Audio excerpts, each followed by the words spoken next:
दोस्तों, आज हम कोई कहानी नहीं सुनने वाले। आज हम जिंदगी का सच सुनने वाले हैं। हम सब कुछ ढूंढते हैं, सुख, शांति, सुकून, संतोष। लेकिन सवाल ये है, हम ढूंढ कहाँ रहे हैं? हम ढूंढ रहे हैं चीजों में, धन में, पद में, लोगों में, रिश्तों में, सफलता में, पहचान में, और फिर कहते हैं सब कुछ होने के बाद भी मन शांत नहीं है। दोस्तों, अगर शांति बाहर होती तो सबसे अमीर आदमी सबसे शांत होता। अगर सुख चीजों में होता तो सबसे ताकतवर इंसान सबसे खुश होता। लेकिन ऐसा नहीं है। आज की ये कहानी हमें ये सिखाएगी कि दुख कहाँ से आता है, शांति कहाँ से मिलती है और इंसान कैसे बदलता है। ये सिर्फ कहानी नहीं है, ये जिंदगी का आईना है। बहुत समय पहले की बात है।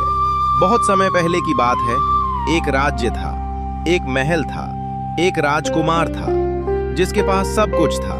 धन, वैभव, सुख सुविधा, सम्मान, शक्ति, ऐश्वर्य। लोग कहते थे इससे ज्यादा सुखी इंसान दुनिया में कोई नहीं हो सकता। उस राजकुमार का नाम था सिद्धार्थ। लेकिन सिद्धार्थ के पास सब कुछ था, फिर भी मन शांत नहीं था। महल था, लेकिन भीतर खालीपन था।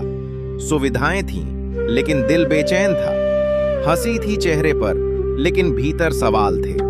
वो रोज सोचते थे, सब कुछ है, फिर भी शांति क्यों नहीं है? एक दिन सिद्धार्थ महल से बाहर निकले। उन्होंने पहली बार दुनिया का असली रूप देखा। एक बूढ़ा आदमी, एक बीमार आदमी, एक मरा हुआ शरीर और एक शांत साधु। उन्होंने पूछा, ये सब क्या है? उत्तर मिला, ये जीवन है। बुढ़ापा, बीमारी, मृत्यु और शांति की खोज। उसी दिन सिद्धार्थ के भीतर एक आग जल गई। उन्होंने सोचा, अगर सबको दुख मिलना है तो मेरा सुख किस काम का? उसी रात उन्होंने महल छोड़ दिया, राज छोड़ दिया, वैभव छोड़ दिया, पहचान छोड़ दी और निकल पड़े शांति की खोज में। वो जंगल गए, तप किया, उपवास किया, कठिन साधनाएं की, लेकिन फिर भी मन शांत नहीं हुआ।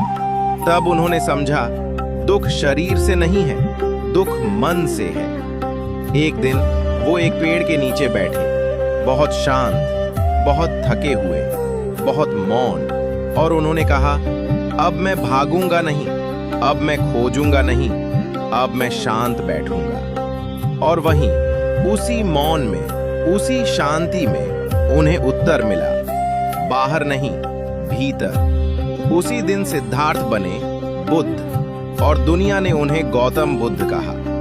बुद्ध ने कहा, दुख बाहर नहीं है, दुख सोच में है। शांति बाहर नहीं है, शांति मन में है। सुख चीजों में नहीं है, सुख समझ में है।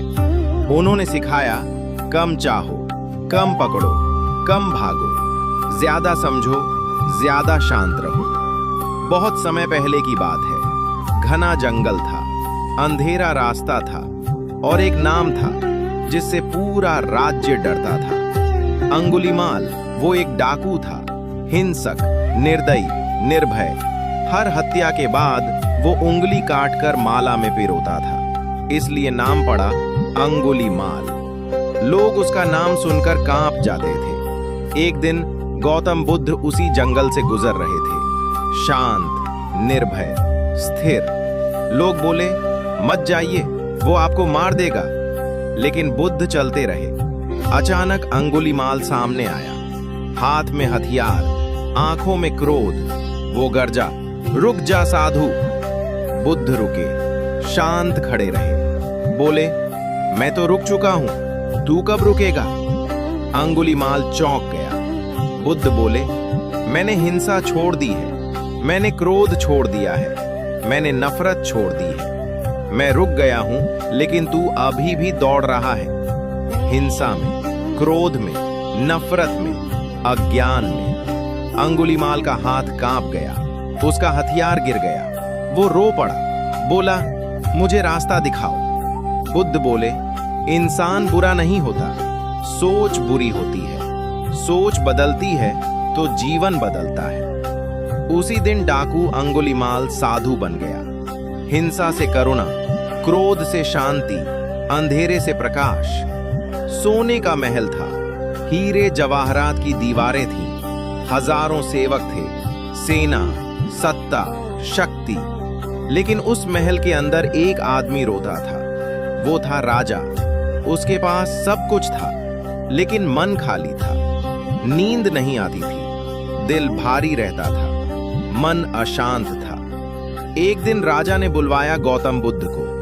राजा बोला, मेरे पास सब कुछ है, फिर भी मैं दुखी हूं।